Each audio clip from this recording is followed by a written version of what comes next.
Hello friends, good morning. आज हम लोग 11 जुलाई 2026 के करंट अफेयर्स डिस्कस करेंगे। तो आज के सेट में टोटल 6 टॉपिक्स हैं, जिसमें पहला टॉपिक जो है वो बेसल इंसुलिन अविक्ली से संबंधित है। तो भारत में मधुमेह उपचार के क्षेत्र में एक महत्वपूर्ण उपलब्धि दर्ज करते हुए 9 जुलाई 2026 को दुनिया की पहली सप्ताह में एक बार लगाई जाने वाली बेसल इंसुलिन अविक्ली को लॉन्च किया गया है। इस दवा में कौन सा इंसुलिन पाया जाता है? तो इसमें इंसुलिन आइकोडेक ये सक्रिय घटक के रूप में मौजूद होता है और इसका विपणन डेनमार्क की दवा कंपनी नोवो नॉर्डिस्क द्वारा किया जा रहा है। भारत में इसे टाइप 1 और टाइप 2 मधुमेह से पीड़ित वयस्क मरीजों के लिए मंजूरी दी गई है। और बेसल इंसुलिन जो होता है ये एक लंबे समय तक प्रभावी रहने वाली इंसुलिन होती है, जो भोजन के बीच और नींद के दौरान रक्त में ग्लूकोज के स्तर को नियंत्रित करने में मदद करती है। ये जो इंसुलिन है अविक्ली, इसको फ्लेक्स टच पेन के माध्यम से दिया जाता है, जिससे इसका उपयोग आसान हो जाता है और इसमें मौजूद इंसुलिन आइकोडेक रक्त में पाए जाने वाले एल्ब्यूमिन नामक प्रोटीन से जुड़ जाता है और इस वजह से ये 7 दिनों तक प्रभावी रहता है। तो इस इंसुलिन के लॉन्च होने के बाद जो लोग डेली बेसिस पे इंसुलिन लेते हैं वो नहीं लेना पड़ेगा। अब वो सप्ताह में एक दिन ले सकते हैं इसको। डेली के जगह पे साप्ताहिक तौर पर लिया जा सकता है इसको। भारत में इसका 700 यूनिट पैक 2611 रुपये में उपलब्ध कराया गया है और इसकी प्रति यूनिट लागत जो है वो मौजूदा दैनिक इंसुलिन की तुलना में 30 से 40% तक कम बताई जा रही है। तो अब खर्च भी कम हो जाएगा पेशेंट का, जो डेली बेसिस पे इंसुलिन लेते थे उसकी तुलना में ये 30 से 40% तक कम महंगा होगा। भारत अविक्ली लॉन्च करने वाला दुनिया का 7वां देश बन गया। इससे पहले भी 6 देश इसको लॉन्च कर सकते हैं और भारत दुनिया के उन देशों में शामिल है जहां मधुमेह के मरीजों की संख्या बहुत अधिक है। तो इसलिए उस दिशा में ये एक कारगर कदम है। नेक्स्ट टॉपिक भारत के 98वें ग्रैंड मास्टर से संबंधित है। तो तमिलनाडु के नागरकोइल के 17 वर्षीय युवा शतरंज खिलाड़ी एस अश्वथ ने भारत के 98वें ग्रैंड मास्टर बनने का गौरव हासिल किया है। उन्होंने जुलाई 2026 में आयोजित Pune international grand master tournament में अपना तीसरा और अंतिम ग्रैंड मास्टर नॉर्म हासिल कर ये उपलब्धि अपने नाम की है। शतरंज में जो ग्रैंड मास्टर की उपाधि होती है वे विश्व शतरंज महासंघ यानी कि फीडे द्वारा प्रदान की जाती है और ये शतरंज की सबसे प्रतिष्ठित उपाधियों में से एक मानी जाती है। इसे प्राप्त करने के लिए किसी भी खिलाड़ी को 3 ग्रैंड मास्टर नॉर्म हासिल करने के साथ साथ फीडे रेटिंग्स में 2500 या उससे अधिक अंक प्राप्त करना अनिवार्य होता है। तो 3 ये जो है नॉर्म हासिल ग्रैंड मास्टर नॉर्म तो हासिल करना ही होगा, उसके साथ साथ 2500 या उससे अधिक अंक भी प्राप्त करना होगा। और इस अश्वथ जो हैं ये तमिलनाडु से बनने वाले 38वें ग्रैंड मास्टर हैं।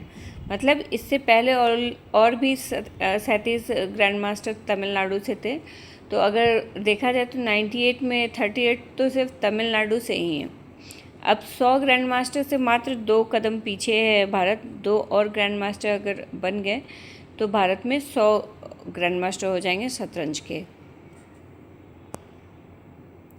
नेक्स्ट टॉपिक उड़ान योजना के तहत की गए एक पहल से संबंधित है। तो आंध्र प्रदेश के श्रीकाकुलम जिले को केंद्र सरकार की उड़ान योजना के तहत एक पूर्ण विकसित हवाई अड्डा मिलने जा रहा है। उड़ान का फुल फॉर्म क्या होता है? उड़े देश का आम नागरिक। तो इस योजना के तहत एक पूर्ण विकसित हवाई अड्डा मिलने जा रहा है आंध्र प्रदेश के श्रीकाकुलम जिले को। ये जो प्रस्तावित ग्रीनफील्ड हवाई अड्डा होगा ये अद्यानम क्षेत्र के मंडासा मंडल में विकसित किया जाएगा, जबकि पलासा में 1261 एकड़ भूमि पर घरेलू हवाई अड्डे के लिए भी स्थान चिन्हित किया गया है। इस परियोजना का उद्देश्य क्षेत्रीय हवाई संपर्क को मजबूत करना, पर्यटन और निवेश को बढ़ावा देना तथा उत्तर पूर्वी आंध्र प्रदेश के आर्थिक विकास को गति देना है। ये हवाई अड्डा लगभग 1383 एकड़ भूमि पर 2 चरणों में विकसित किया जाएगा। पहले चरण में 680 एकड़ तथा दूसरे चरण में 536 एकड़ भूमि का अधिग्रहण किया जा रहा है। अब जरा उड़ान योजना के बारे में देख लेते हैं। तो उड़े देश का आम नागरिक, ये इसका फुल फॉर्म है। फुल फॉर्म ज़रूर याद रखिएगा, क्योंकि कई बार एग्ज़ाम में फुल फॉर्म पूछता है, चाहे वो बीपीएससी का एग्ज़ाम हो या फिर कोई भी कॉम्पिटिटिव एग्ज़ाम हो, फुल फॉर्म पूछता है। तो ये उड़ान जो है ये भारत सरकार की एक क्षेत्रीय संपर्क योजना है, जिसका उद्देश्य छोटे शहरों और कस्बों को हवाई सेवाओं से जोड़ना है। संशोधित उड़ान योजना के तहत वर्ष 2026 से 27 से 2035-36 के लिए 28,840 करोड़ रुपए का प्रावधान किया गया है और इस अवधि में देश भर में 100 नए हवाई अड्डों के विकास का लक्ष्य रखा गया है। तो ये भी ध्यान रखिएगा कि 2026-27 से 2035-36 की अवधि के बीच कितने हवाई अड्डों के विकास का लक्ष्य रखा गया है। तो 100 नए हवाई अड्डों के विकास का लक्ष्य रखा गया है और इस योजना का संचालन किसके द्वारा किया जाता है? तो नागरिक उड्डयन मंत्रालय, इसके द्वारा उड़ान योजना का संचालन किया जाता है। नेक्स्ट टॉपिक भारत, ऑस्ट्रेलिया और कनाडा के एक संयुक्त पहल से संबंधित है। तो भारत, ऑस्ट्रेलिया और कनाडा ने 9 जुलाई 2026 को Australia Canada Bharat technology and innovation partnership यानी कि ACITI की शुरुआत की है। ये त्रिपक्षीय साझेदारी कृत्रिम बुद्धिमत्ता, हरित ऊर्जा, प्रौद्योगिकी, महत्वपूर्ण खनिज और मजबूत आपूर्ति श्रृंखलाओं के विकास पर केंद्रित है और इस पहल का उद्देश्य तीनों देशों की तकनीकी क्षमताओं को एक साथ लाकर नवाचार को बढ़ावा देना, सुरक्षित आपूर्ति श्रृंखलाओं को विकसित करना और स्वच्छ ऊर्जा आधारित भविष्य की दिशा में सहयोग को मजबूत करना है। तो इस उद्देश्य से भारत, ऑस्ट्रेलिया और कनाडा ने Australia Canada Bharat technology and innovation partnership शुरू की है। ये तीनों देशों के बीच होने वाला एक त्रिपक्षीय प्रौद्योगिकी और नवाचार साझेदारी है, जिसकी घोषणा 22 नवंबर 2025 को जोहान्सबर्ग में आयोजित G20 शिखर सम्मेलन के दौरान प्रधानमंत्री नरेंद्र मोदी, ऑस्ट्रेलिया के प्रधानमंत्री एंथनी अल्बनीज और कनाडा के प्रधानमंत्री मार्क कार्नी की बैठक के बीच हुई थी। इन तीनों देशों के प्रधानमंत्रियों ने आपस में बैठक की थी। उसके बाद इसकी घोषणा की गई थी ACITI की और इसके अंतर्गत AI को प्रमुख सहयोग क्षेत्र में शामिल किया गया है। इस साझेदारी की जो सबसे बड़ी विशेषता है वो ये है कि इसमें तीनों देशों की अलग अलग विशेषज्ञताओं का लाभ उठाया जाएगा। जैसे कनाडा AI अनुसंधान और स्वच्छ प्रौद्योगिकी में अग्रणी माना जाता है, वहीं भारत के पास विशाल डिजिटल अवसंरचना, तकनीकी प्रतिभा और बड़े पैमाने पर कार्यान्वयन क्षमता है। तो ऑस्ट्रेलिया महत्वपूर्ण खनिज संसाधनों एवं प्रौद्योगिकी के व्यवसायीकरण में महत्वपूर्ण स्थान रखता है। तो जिस देश के पास जो विशेषता है उसका लाभ उठाया जाएगा दूसरे देश के द्वारा, यही इस साझेदारी की सबसे बड़ी विशेषता है।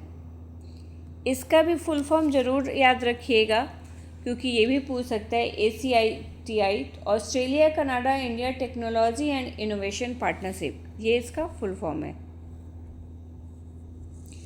नेक्स्ट टॉपिक रक्षा से संबंधित है। तो हाल ही में भारत की रक्षा क्षमताओं को और सशक्त बनाते हुए DRDO ने उड़ीसा के चांदीपुर स्थित इंटीग्रेटेड टेस्ट रेंज में Pinaka long range guided missile का सफल उड़ान परीक्षण किया है। इस परीक्षण के दौरान रॉकेट को 60 किलोमीटर की उपयोगकर्ता निर्धारित न्यूनतम मारक दूरी के लिए परखा गया है और पिनाका जो है ये भारतीय सेना के लिए विकसित एक स्वदेशी मल्टी बैरल रॉकेट लॉन्चर प्रणाली है, जिसकी सबसे बड़ी विशेषता है कि एक ही लॉन्चर प्लेटफॉर्म से पिनाका रॉकेट परिवार के विभिन्न संस्करणों को दागा जा सकता है। ये इसकी एक प्रमुख विशेषता है। इसका डिज़ाइन किसके द्वारा किया गया है? तो आयुध अनुसंधान एवं विकास प्रतिष्ठान ने high energy materials research laboratory के सहयोग से इसको तैयार किया है और इसके विकास में DRDO की अन्य प्रमुख प्रयोगशालाएं जैसे डिफेंस एंड डेवलपमेंट लेबोरेटरी और रिसर्च सेंटर इमारत ने भी महत्वपूर्ण योगदान दिया है। वर्तमान में भारतीय सेना के पास लगभग 6 से 7 पिनाका रॉकेट रेजिमेंट हैं और सेना की योजना है कि 2026 के अंत तक इसकी संख्या को बढ़ाकर 10 रेजिमेंट करना और दीर्घकाल में मतलब भविष्य में 22 रेजिमेंट तक विस्तार करने की योजना भारतीय सेना की है। तो ये पिनाका लॉन्ग रेंज मिसाइल से संबंधित था। नेक्स्ट टॉपिक देखते हैं। इकोनॉमिक इंटेलिजेंस यूनिट द्वारा ग्लोबल लिवेबिलिटी इंडेक्स 2026 जारी किया गया है, जिसमें भारत की राजधानी नई दिल्ली को 173 शहरों में 120वां स्थान प्राप्त हुआ है।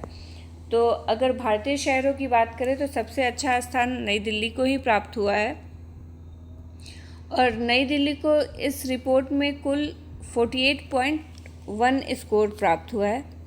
ये जो सूचकांक है ये दुनिया के प्रमुख शहरों में रहने की गुणवत्ता का आकलन करता है और विभिन्न मानकों के आधार पर उनकी रैंकिंग निर्धारित करता है। वर्ष 2026 में डेनमार्क की राजधानी कोपेनहेगन लगातार दूसरे वर्ष दुनिया का सबसे रहने योग्य शहर घोषित हुआ है, यानी कि 2025 में भी कोपेनहेगन ही शीर्ष स्थान पर था और 2026 की रिपोर्ट में भी कोपेनहेगन को ही दुनिया का सबसे रहने योग्य शहर घोषित किया गया है। वर्ष 2026 के संस्करण में दुनिया के 173 शहरों का मूल्यांकन 30 संकेतकों के आधार पर किया गया है और इन संकेतकों को 5 प्रमुख श्रेणियों में बांटा गया है। कौन कौन सी श्रेणियाँ हैं? स्थिरता यानी कि स्टेबिलिटी, स्वास्थ्य सेवाएं यानी कि हेल्थ केयर, संस्कृति एवं पर्यावरण, कल्चर एंड एनवायरनमेंट, शिक्षा यानी कि एजुकेशन और अवसंरचना यानी कि इंफ्रास्ट्रक्चर। तो इन 5 प्रमुख श्रेणियों में 30 संकेतकों को विभाजित किया गया है और इसके आधार पर ही दुनिया के विभिन्न शहरों का मूल्यांकन किया गया है। भारतीय शहरों की बात करें तो नई दिल्ली को 120वां स्थान प्राप्त हुआ है, वहीं मुंबई को 121वां, चेन्नई को 123वां और बेंगलुरु को 127वां स्थान प्राप्त हुआ है।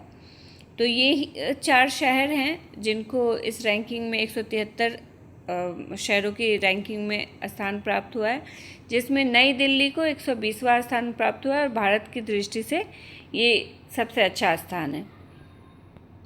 हालांकि भारतीय शहरों ने शिक्षा और आर्थिक अवसरों के क्षेत्र में बेहतर प्रदर्शन किया है, लेकिन वायु प्रदूषण, यातायात जाम, आवास संबंधी चुनौतियां और बुनियादी नागरिक सुविधाओं पर बढ़ते दबाव के कारण उनकी वैश्विक रैंकिंग जो है वो अपेक्षाकृत कम रही है।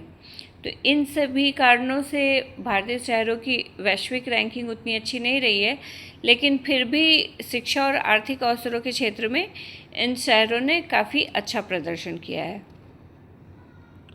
तो ये हमारे आज के टॉपिक्स थे। मिलते हैं नेक्स्ट डे। अगर आपको इससे रिलेटेड PDF डाउनलोड करना हो या पिछले 1 साल के करंट अफेयर्स का PDF आप एक जगह चाहते हो तो ओनली BPSC की साइट या ओनली BPSC के ऐप पे आप जा सकते हैं। वहाँ आपको ये सारी चीज़ें एक जगह अवेलेबल हो जाएंगी। Thank you.